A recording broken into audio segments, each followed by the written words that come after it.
They were like people I had never seen before. "Congrats on marrying my brother. Your dress is cute, but don't you think mine looks better?" my sister-in-law said. "Oh, saying that will make the bride feel bad," she continued, pretending to joke. It was supposed to be my happiest day, but in the bridal dressing room, I was left speechless by my sister-in-law and mother-in-law's rude comments. They spoke with an arrogant tone, and I was shocked. My sister-in-law's outfit was unbelievable. She wore a dress so white it could compete with any bride's dress. It had a slit showing off her legs, and she wrapped fur around her off-the-shoulder top. My mother-in-law looked at her daughter with admiration, while my husband stared at his family coldly. I never thought I'd be treated so badly on my wedding day. It was too much to handle. Looking back, it's no wonder my sister-in-law's matchmaking efforts ended in failure with behavior like that, even at someone else's wedding.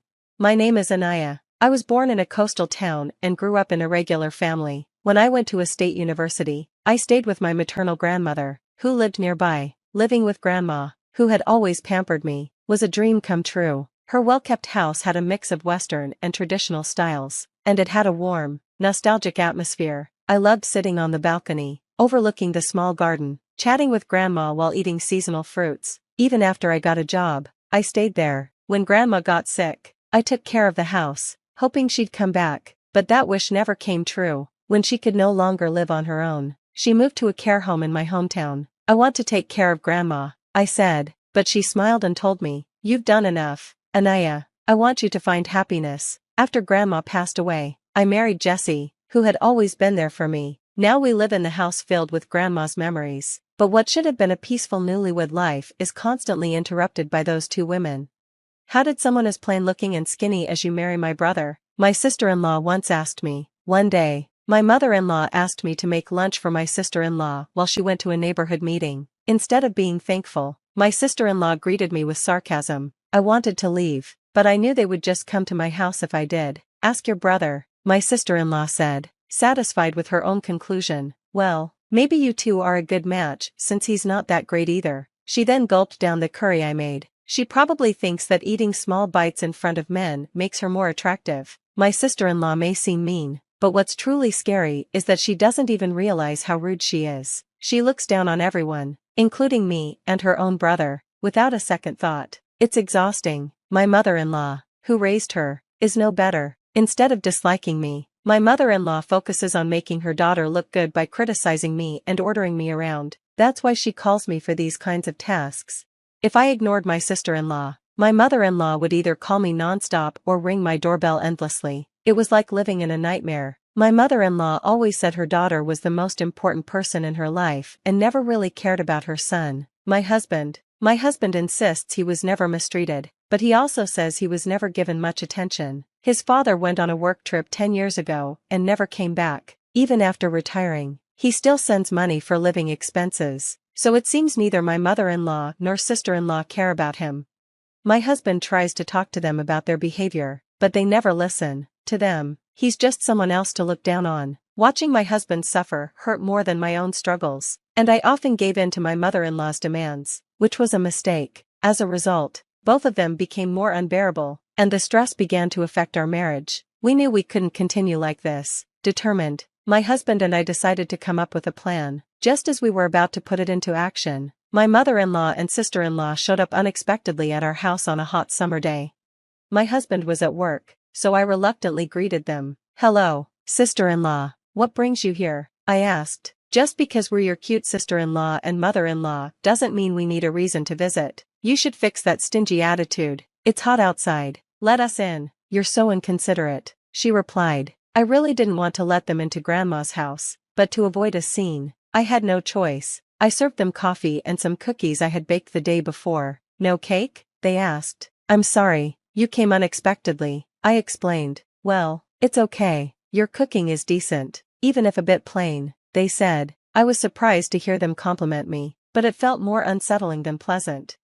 "The house is old, but it's spacious. It's passable," they remarked. To me, grandma's house was perfect. Then, out of nowhere, my mother-in-law announced, my sister-in-law, is getting married." I was stunned for a moment, but considering how she always bragged about her body and bold approach with men, it wasn't entirely shocking. It seemed to work on gullible guys or those looking for some fun. "Is it the guy you had an affair with?" I asked, remembering a man she once mentioned. It wasn't an affair, we just met at the wrong time. It's true love, she said, trying to justify it. But no, not him. The one who recently approached you, I continued. I just noticed him staring at me and went up to him first. But no, not him either, she replied. Then who? I asked. Elle met him at a speed dating event. He's the son of a wealthy man, my mother-in-law announced proudly. That's right. I'm having a shotgun wedding with a rich guy. Good for me. Unlike your brother who married someone like you, my sister-in-law said with a smirk, adding that she was already pregnant. She didn't miss the chance to insult me. The speed dating event had been about 3 months ago, and she likely charmed an unsuspecting man. I felt sorry for him and his family.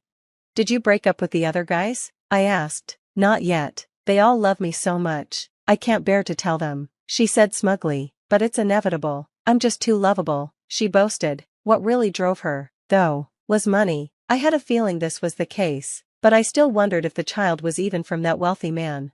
Then they revealed their true motive. We want to use this house for the pre-wedding family introduction. I was so disgusted that I immediately said, no way. They glared at me, and to avoid an argument, I tried to smooth things over. I think the groom's family would want to see the bride's real home. Besides, our place is small and a bit messy, I explained. Then clean it up and stop smoking inside, my sister-in-law snapped. But won't they find it strange to come to the bride's brother's house? I asked. You're not getting it, she replied. We'll just say, this is my family's home.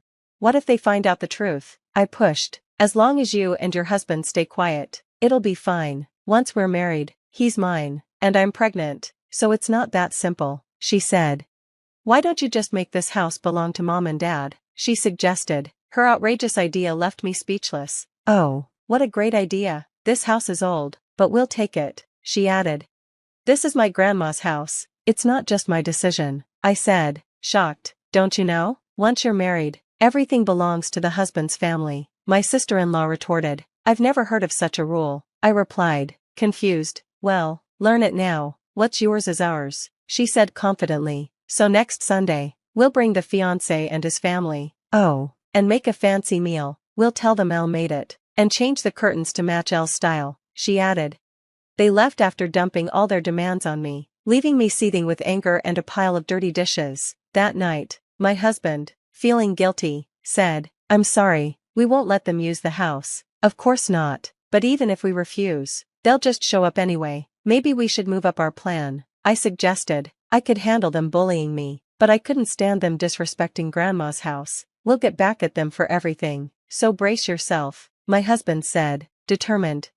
The next day, I made several phone calls. Despite the last-minute change, everyone was understanding, and I felt grateful. Once everything was set, I called my mother-in-law. Mother-in-law, I want Elle's wedding to be a success. Can we have a bit more time? We're thinking of remodeling the house to make it more suitable for the couple, I said, playing along. Anaya, I misunderstood you. You're such a good person, she said, thinking I was on their side. But we have wedding preparations to deal with, she added, still focused on their plans. Please hurry up, my mother-in-law said. I understand. We'll be ready in 3 weeks. In the meantime, why don't you start looking for a wedding venue? I suggested. You're so thoughtful, it's almost scary. But yes, we'll leave the introduction to you and focus on the wedding, she replied. It felt like our first pleasant conversation, and probably the last. They had no idea what was coming and wouldn't visit the house until the big day. My husband and I had a tight deadline, but we worked non-stop, even sacrificing sleep. We knew it was for our future. 3 weeks later, the day my mother-in-law had set for the family introduction finally arrived. My husband and I anxiously waited for her call. I could already imagine the fury on her face. At exactly 10 a.m., my phone rang. It was my mother-in-law. Anaya, what have you done? She screamed, her voice hysterical. I thought you'd appreciate it. I prepared the perfect vacant land and a meal for you and Elle. I calmly replied. What have you done? She screamed again, but her words were hard to understand. The place where she had taken her fiancé's family, claiming it was her home, was no longer grandma's house. I had arranged for a new home and meal, but they clearly weren't happy. I realized my mother-in-law wanted me to explain what was going on. I responded sweetly. I'm sorry if I upset you. Could you put me on speaker so the groom's mother can hear? The shouting stopped, and a polite voice came on the line. Are you Aaron's mother? I asked. It seems there's been some misunderstanding. I pretended to confuse the groom with several men my sister-in-law had been involved with. Oh, is it Ivan or Phil? I listed more names.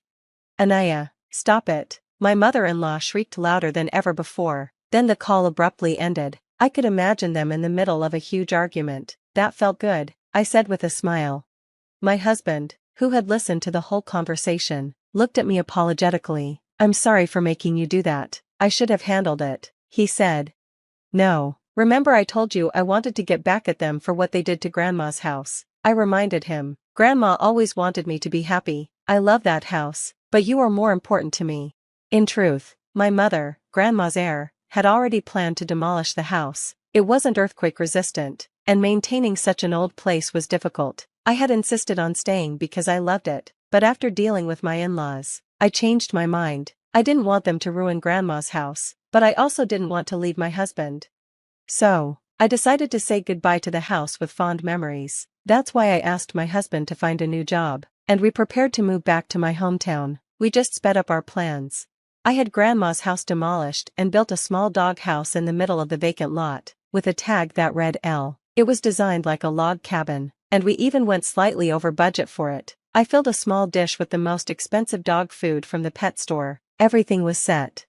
Grandma liked you. She wouldn't want us to break up because of that house. Anaya, I promise I won't waste this chance you've given me, my husband said earnestly. I made the decision because I believed in him. A year and a half has passed since then. After we moved to my hometown, my husband, who was initially a bit unsure about the tough fisherman neighbors, is now more loved by them than I am. The coastal town's breeze and seafood-rich dishes seem to suit him well. His once pale complexion has completely changed. Seeing him happily enjoy grilled salmon for dinner fills me with peace and contentment. Did you get any emails today? I asked one evening. No, nothing recently. They're probably too busy, he replied. We haven't been in touch with my mother-in-law and sister-in-law since the incident. My husband's phone is the only connection we have with them. We later heard about the doghouse fiasco from a neighbor who had been close to Grandma. Apparently, when my mother-in-law and sister-in-law brought the fiancé's family to see what they claimed was their home, they found nothing but the demolished lot with the little doghouse and a dish filled with expensive dog food. The luxurious smell from the food must have added to their embarrassment. The two were furious, accusing me of harassing them, but that wasn't the worst part. After hearing hints about my sister-in-law's questionable taste in men during a phone call, the fiancé's family confronted her. She couldn't give them any clear answers, so they hired a private detective. The investigation revealed all of her lies and past relationships. This led to a DNA test for the unborn child, and it was confirmed that the baby wasn't the wealthy man's. Naturally, the engagement was called off. The baby's real father turned out to be another man she had been seeing. Luckily for her, he was thrilled to have a child with her, and the two ended up getting married. However, the man's mother, who adored her son, wasn't happy about him marrying an older woman with a questionable past. Furious, she insisted that they live together. Meanwhile, my mother-in-law, upset that her daughter had been taken, rented an apartment near the newlyweds, and the two mothers seemed to clash daily. Sister-in-law, who had dreamed of marrying rich and living a luxurious life, now seems worn out. She's constantly bullied by her mother-in-law and has to juggle household chores and childcare. But there is a bright side, her husband adores their baby, so it's really up to them to manage their life. One day, my husband's phone rings. Oh, it's an invitation for drinks from my dad, he says. His father has really warmed up to him. I enjoy his stories, and my mother-in-law always prepares my favorite dishes, he added. I realize now that my own mother never cared about my favorite things. This is what family feels like, he murmured. I reassured him. Don't worry, you'll be the kind of parent who knows all their child's favorites. As I gently rubbed my growing belly, he smiled warmly. I feel like we can make that happen in this home, he said, looking up at the beautiful caramel-colored beam on the ceiling. That beam came from Grandma's house when we demolished it, and we had it incorporated into our new home as a reminder of her. It was my husband's idea to keep the beam, while I had just wanted to tear everything down. That's why I chose a future with him. Let's make this house as wonderful as Grandma's, I said. Yes, absolutely, he agreed. In our small house, in this peaceful coastal town where you can hear the sound of the waves, we are building our happiness.